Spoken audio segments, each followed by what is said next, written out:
Pozdravljeni v oddaji Pregled tedna. Poglejmo si, kaj se je ta teden dogajalo v slovenski Istri in širše.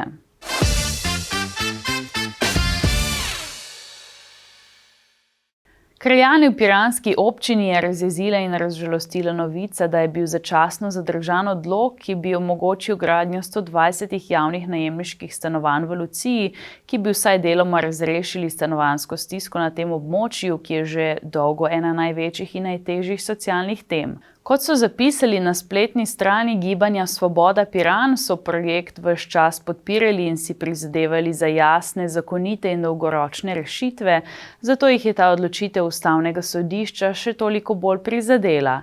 Pri tem so dodali, da njihova naloga ostaja jasna ter da mora stanovanjska politika služiti ljudem in ne interesom posameznikov, zato se bodo zanjo še naprej odgovorno in vztrajno borili v odprtem dialogu z vsemi, ki želijo dobro skupnosti.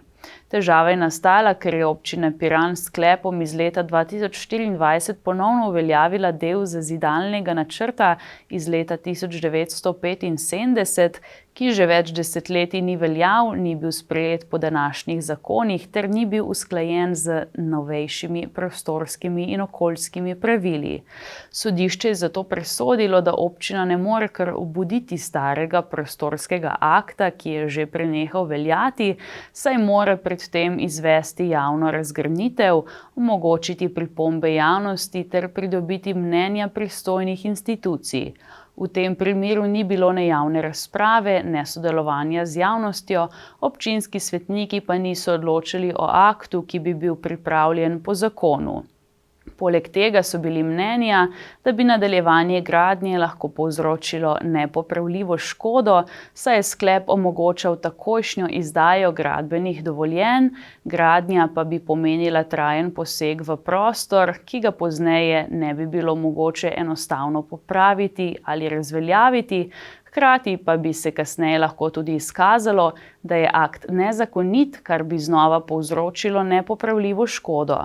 Čeprav je občina izpostavila pomanjkanje neprofitnih stanovanj, pa je ustavno sodišče dejalo, da namen ne more upravičiti nezakonitega postopka, da je bila občina že več let zakonsko dolžna sprejeti občinski prostorski načrt, pa tega ni storila, in da začasen odlog gradnje ni hujša škoda kot trajna sprememba prostora na podlagi nezakonitega akta.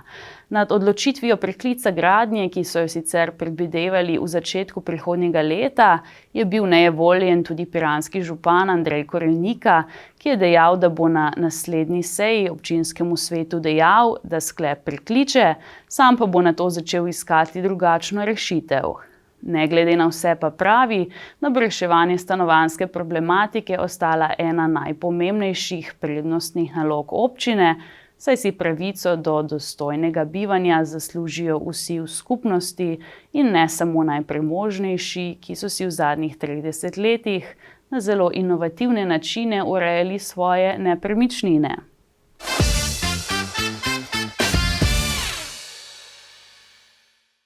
Občina Ankaran je pred letom dni na Ivančičevi cesti odkupila stavbo, ki jo namerava rekonstruirati za namen zdravstvenega centra.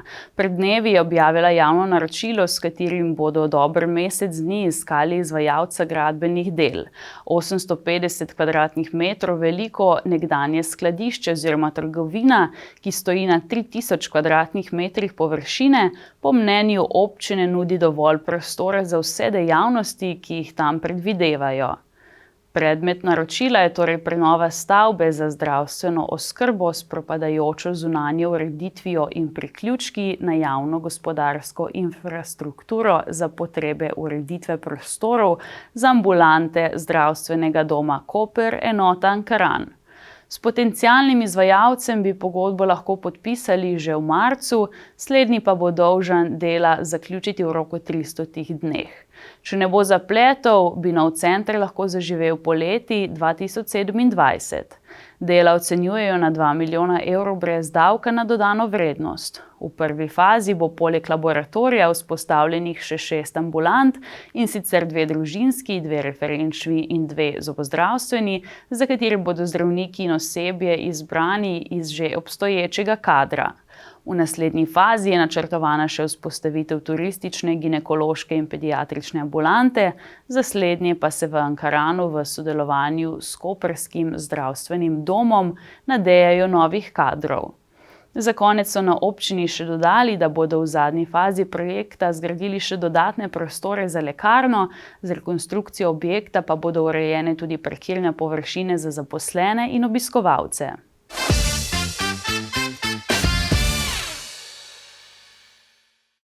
Včeraj je slovensko Istro obiskala ministrica za infrastrukturo magistrica Alenka Bratušek. Skupaj s koprskim županom Alešem Brežanom sta v prostorih mestne občine Koper podpisala pismo o nameri med mestno občino Koper, Ministrstvom za infrastrukturo ter Ministrstvom za notranje zadeve o zagotovitvi priveznih mest za plovila. Potem je sledila tudi novinarska konferenca, na kateri so bili predstavljeni aktualni projekti v največjem obalnem mestu. Začetek tega mandata se začel s pričakovanji do države, kar se tiče infrastrukture, da se uredijo železnice, ceste in vodooskrba. Železnica, drugi tir, če lahko povem, se poskusni vlak bo koga od nas odpeljal marca, tako da bo, zgodba vsaj desnega tira, od levega že zaključena. Semenska vpadnica, ne vem, če ste opazili, nekateri kamioni že vozijo po njej, sicer do instalacije oziroma do Petrola, torej večji del je že zaključen, kmalu bo zaključena celota in prav tako Bertoška vpadnica, ki je nekako po časovnici bila nastavljena, da se začne urejati kasneje. Jasno, to so stvari, ki našim prebivalcem bistveno olajšajo udeležbo v prometu, so stvari, ki so se res vezane na samo pristanišče, torej drugi tir, obe vpadnici, ampak z njim živimo in jaz rečem, da je to en izmed izjemnih umilitvenih ukrepov, zato da se izboljša kakovost bivanja. Poleg vseh naštetih projektov je ministrica Bratušek spomnila tudi na številne realizirane projekte v Luki Koper, hkrati pa je omenila tudi odpravo vinjete med Škofijami in Koprom ter tudi pogled na morebitno hitro cesto Koper-Dragonja. Še enkrat vas bom spomnila, da smo s 1. januarjem ukinili vinjete, zato ker smo cesto od Škofij do Kopra in od Kopra do Izole prekategorizirali v državno cesto, zato na tej cesti niso več potrebne vinjete. Tukaj bom posebej poudarila, da to ni zaradi ozimskih sporazumov, to ni mogla biti pravna podlaga, čeprav so 10 let ali pa še več pritiskalo na to, da ne na podlagi tega to naredimo, ni šlo, treba je bilo poiskati rešitev, mi smo jo našli. Takšna ureditev bo veljala do izgradnje hitre ceste Koper-Dragonja. In če se ostavim pri tem, tudi tukaj je bilo kar nekaj izzivov, ki smo jih mogli skupaj z županom oziroma z občino umakniti z mize, da se lahko pogovarjamo o tem, da je naš cilj, ne samo želja, ampak naš cilj, da bi bil državni prostorski načrt za to hitro cesto sprejet v letu 2027. Za konec je nekdanja predsednica vlade sodelovanje z mestno občino Koper v tem mandatu označila za dobro, nekaj stvari je še za urediti, verjame pa, da so s takšnim načinom dela in komunikacijo na dobri poti.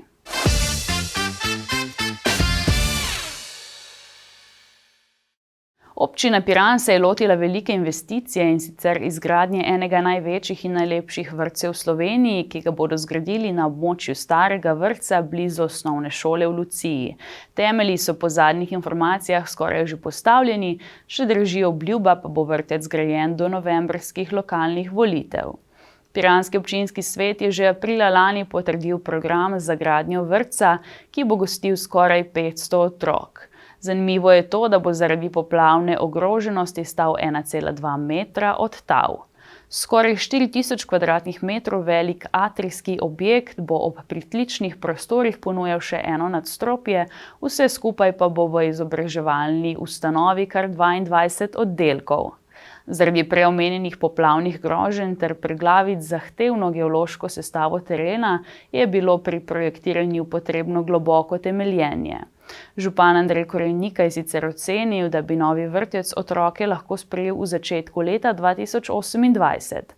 Celotna investicija je ocenjena na 17,8 milijonov evrov, občina pa bo zanj namenila 11,3 milijona evrov. V ta namen se je tudi zadolžila, ostalo pa bo prispevalo Ministrstvo za vzgojo in izobraževanje.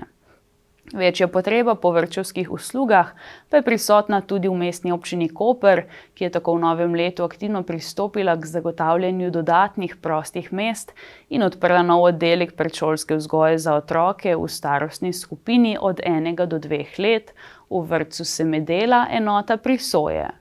Novi oddelek bo tako sprejel 14 otrok, rojenih v lanskem letu, kar pomeni, da bo v omenjenem vrtcu v tekočem šolskem letu 34 oddelkov s skupno 590 otroki. Sama mestna občina sicer zagotavlja v vseh svojih vrtcih 110 oddelkov s 1832 otroci, še naprej pa bo spremljala potrebe po dodatnih prostorih in omogočala odprtje morebitnih novih oddelkov.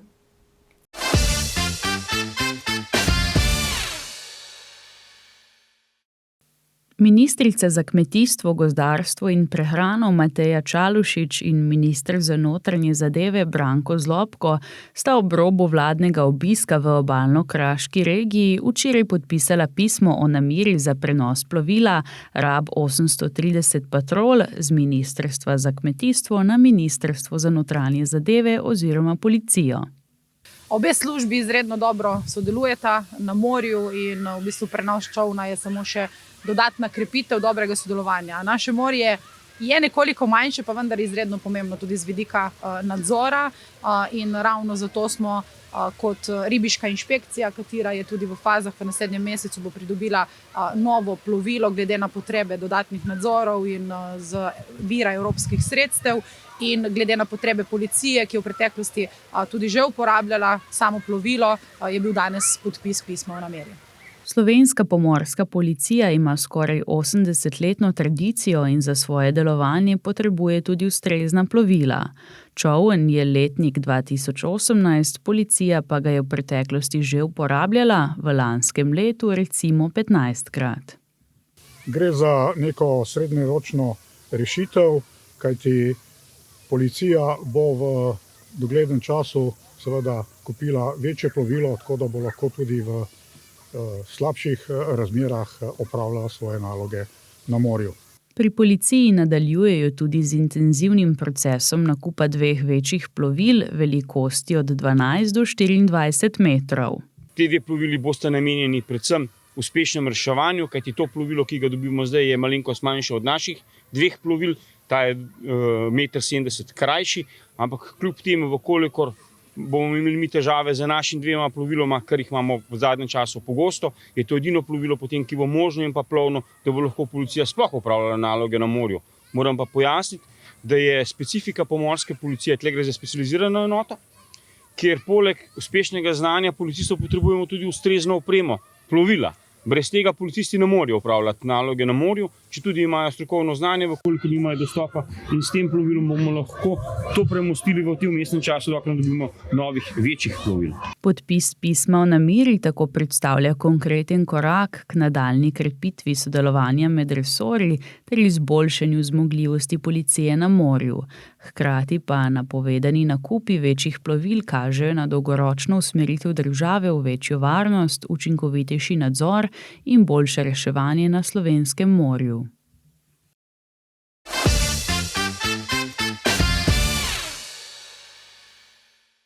Mestna občina Koper v dolini Olma v okviru projekta Zelena tura, vrednega skoraj 390 tisoč evrov, ureja 49 urbanih vrtov, namenjenih samooskrbi prebivalcev z ekološko pridelano rastlinsko hrano ter ohranjanju narave in biotske raznovrstnosti v mestnem prostoru. V bližini stanovanjske soseske Lantana bodo na zapuščenih kmetijskih zemljiščih vzpostavljeni vrtovi velikosti od 25 do 35 kvadratnih metrov, deloma z visokimi gredami, neograjeni in med seboj povezani z dostopnimi potmi iz kamnitih plošč. Vsak vrt bo opremljen z večnamenskim elementom za shranjevanje orodja in sedenje, urejen bo tudi namakalni sistem. Projekt predvideva skupne površine s servisnim otokom z elektriko, vodo in sanitarijami, prostori za druženje, otroškimi igrali ter skupnimi gredami z mediteranskimi zelišči. Ohranjen bo del obstoječe vegetacije z grmovjem in sadnim drevjem, območje pa bodo dopolnile medovite rastline. Dostop bo zasnovan trajnostno, predvsem za pešce in kolesarje z omenjenim dostopom za vozila zgolj za dostavo. Dela pa naj bi bila zaključena do sredine maja.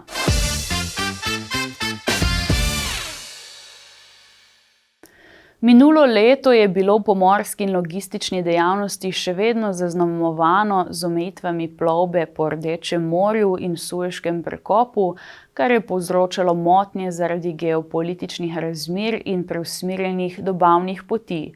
Kljub zahtevnim razmeram se je Luka Koper z aktivnim prilagajanjem in iskanjem novih priložnosti uspešno odzvala ter leto zaključila z dobrimi rezultati, so povedali. Na kontejnerskem terminalu so dosegli 12% rast in z več kot 1,27 milijona pretovorjenih kontejnerjev postavili nov rekord, kar je predvsem rezultat novih poslov ter prilagoditev ladijskih linij. Avtomobilski in ro-ro terminal se je z 914.817 enotami zelo približal rekordu iz leta 2023. 3% rast so poganjali predvsem uvoz vozil z Kitajske in več izvoza v sredozemske države. Pri generalnih tovorih in sipkih tovorih je bil pretovor nižji, predvsem zaradi manjših količin lesa, kovin in železove rude, ob hkratni rasti projektnih tovorov. Skupni ladijski pretovor je z 23 milijona ton ostal na ravni leta 2024. Privezali so nekaj manj ladja, več vlakov, vagonov in tovornjakov, pri čemer se je delež železniškega prevoza povečal na 51%. Luka Koper je v letu 2025 po preliminarnih podatkih ustvarila 376,5 milijona evrov čistih prihodkov od prodaje, kar predstavlja 15% rast glede na leto 2024. K temu so največ prispevali pretovor kontejnerjev in avtomobilov ter višji prihodki iz skladiščnin.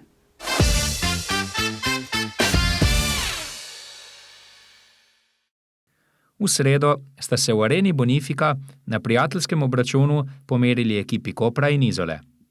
Za obe ekipi je to bil drugi test v pripravljalnem obdobju, saj so Koprčani predtem tesno izgubili s prvoligašem Slovenj Gradcem, Izolani pa s favorizirano Ljubljano.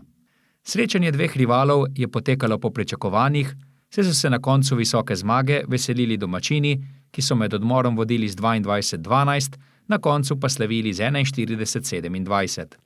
Tiste stvari, ki smo se dogovorili v garderobi, ki smo imeli v planu danes, smo jih oddelali. Probali smo neke nove variante, ki mislim, da nam bojo prišle prav skozi cel drugi del in to je bil cilj. Vemo sami, da trenutno smo v takem delu priprav, da dejansko imamo malo težke noge, dosti treniramo in pomembno je, da fantje so v tem pozitivnem vzdušju in gremo naprej. Koper je sigurno boljši nasprotnik.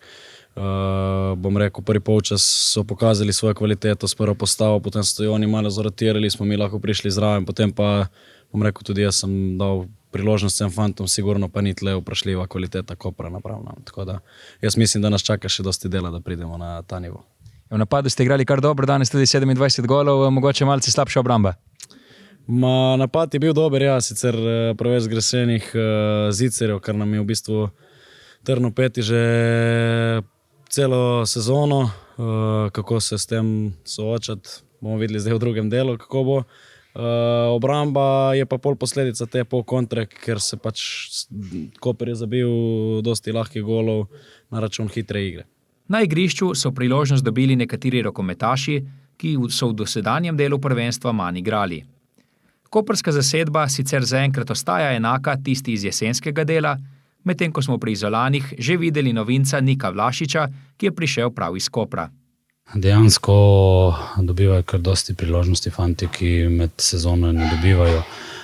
Moram reči, da fanti pridno trenirajo, pridno napredujejo. Jaz mislim, da se to tudi vidi in to je pomembno. Pomembno bo vsak fant, vemo, še posebej proti koncu, ko se bo sezona zaključevala, bo najbolj pomembno, kako dolgo klop, koliko bomo pripravljeni in koliko bomo zdravi. Evo, za konec konkurenca se krepi, predvsem mislim na Ajdovščino. Kako bo s Koprom, morda koga še pričakujete? Res je, nekaj zdravstvenih težav imamo. Vemo sami, da imamo tudi mlade fante. Sigurno bi nam kakšen igralec prišel še prav. Nekaj gledamo, videli bomo, če najdemo kaj primernega. Če bo kaj primernega, bomo sigurno poskušali na mestih, kjer imamo deficit, pripeljali. Ja, sigurno je par obrazov, ki še manjka, sigurno tle še Nadarević. Vlašič je prišel, se je lepo vklopil v ekipo, sicer je naredil par treningov, tako da se mora še igrati z ekipo. Čolić, potem bomo videli, če se še kakšna okrepitev obeta, zaenkrat ne bom še nič govoril od tega, tako da bomo videli, no, sigurno nas čaka, imamo še 4 tedne do prve tekme, tako da imamo dovolj časa za se pripraviti. Obe ekipi sta lani nekoliko nepričakovano izpadli iz svoje lige, zato si letos prizadevata vrniti v rang više. Koprčani so trenutno na vrhu druge lige, medtem ko so Izolani 5. v 3. ligi, a za vodilnim Mariborom zaostajajo zgolj 4 točke. Cilj ostane še vedno enak. Jaz mislim, da jaz verjamem v to ekipo, v naše delo celega kluba in upam, da v drugem delu pokažemo pravi obraz in se približamo mestom, ki vodijo ligo više. Mi probamo iz tekmo v tekmo rast. Mislim, da je to že v prvem delu se je videlo, da fantje iz tekmo v tekmo napredujejo, dobivajo nove izkušnje. Vemo sami, da imamo kar nekaj mladih igralcev in valjda to nam je cilj, to nam bo sigurno cilj tudi naprej.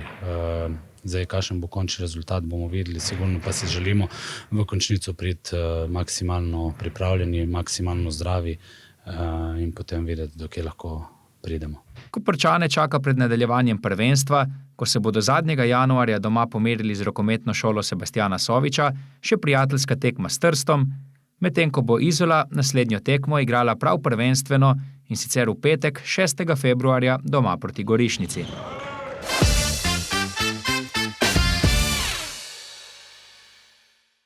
Univerza na Primorskem in Univerza v Trstu sta sklenili sporazum o vzpostavitvi mednarodnega dvojnega magistrskega programa s področja podatkovnih znanosti, ki študentom po uspešnem zaključku omogoča pridobitev 2 priznanih magistrskih diplom. Program nadgrajuje obstoječe sodelovanje med UP Famnit in Univerzo v Trstu ter vključuje najmanj enosemestrsko študijsko mobilnost z v celoti priznanimi obveznostmi. Usmerjanje v podatkovne znanosti, umetno inteligenco, strojno učenje in industrijske aplikacije, magistrsko delo pa poteka pod somentorstvom obeh institucij. Pobuda krepi mednarodno izkušnjo študentov, konkurenčnost diplomantov ter čezmejno raziskovalno in pedagoško sodelovanje, univerzi pa bosta program vsako leto razpisovali za vpis.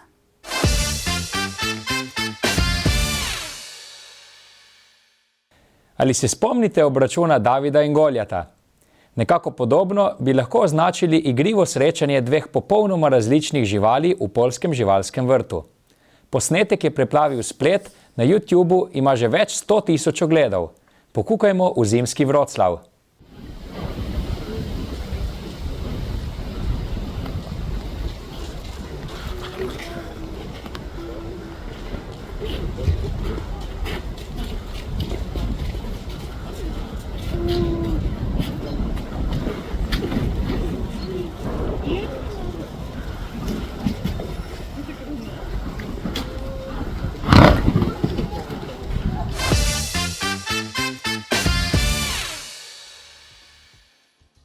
Pozdravljeni v novi ediciji Kulturnega napovednika. Že v soboto 17. januarja se bo ob 11. uri v auditoriju Portorož odvila glasbena pravljica z naslovom Peter in Volk, primerna za mlajše obiskovalce in vse, ki imate radi klasične zgodbe v glasbeni preobleki. Zvečer ob 20. pa bo v Centru mladih Koper na vrsti koncertni večer z eksperimentalno zasedbo Ambra, eksperimentalnim folk bandom Bregove Dere in post-industrial rock skupino Haram. Ob 21. uri pa se lahko odpravite v Figa Rock bar v Kopru, kjer bo potekal koncert rock in grunge zasedbe Nirvana Sea. V nedeljo 18. januarja pa bo ob 10. uri in 30 minut na sporedu lutkovna predstava z naslovom Tajno društvo PGC v produkciji Lutkovnega gledališča Ljubljana. Ta bo razveselila predvsem mlajšo publiko. V torek 20. januarja pa bo ob 17. uri v Mladinskem centru Markovec City potekala ustvarjalna delavnica japonske tehnike krpanja tkanin, Boro, namenjena vsem, ki jih zanima trajnostno ustvarjanje in tekstilna umetnost.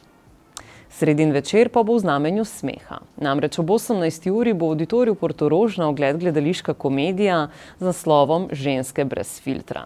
Ob 20. uri pa bo Center mladih Koper gostil stand-up večer, na katerem bodo nastopili Žerjav, Kokošar, Kolar in Tršan. Na petkov večer pa bo auditorij Portorož prizorišče humanitarnega koncerta z naslovom Povezani v glasbi, na katerem bo nastopil pihalni orkester Izola. Koncert je namenjen podpori Rdečemu križu Izola in Rdečemu križu Koper. Pričetek dogodka bo ob 19. uri. Večer pa se bo nadaljeval ob 21. v Hangar baru v Izoli, kjer bo za plesno vzdušje poskrbel DJ Tedexon z izborom EDM in techno house glasbe. To je zaenkrat vse. Želimo vam prijetno kulturno dogajanje in lep pozdrav do prihodnjič.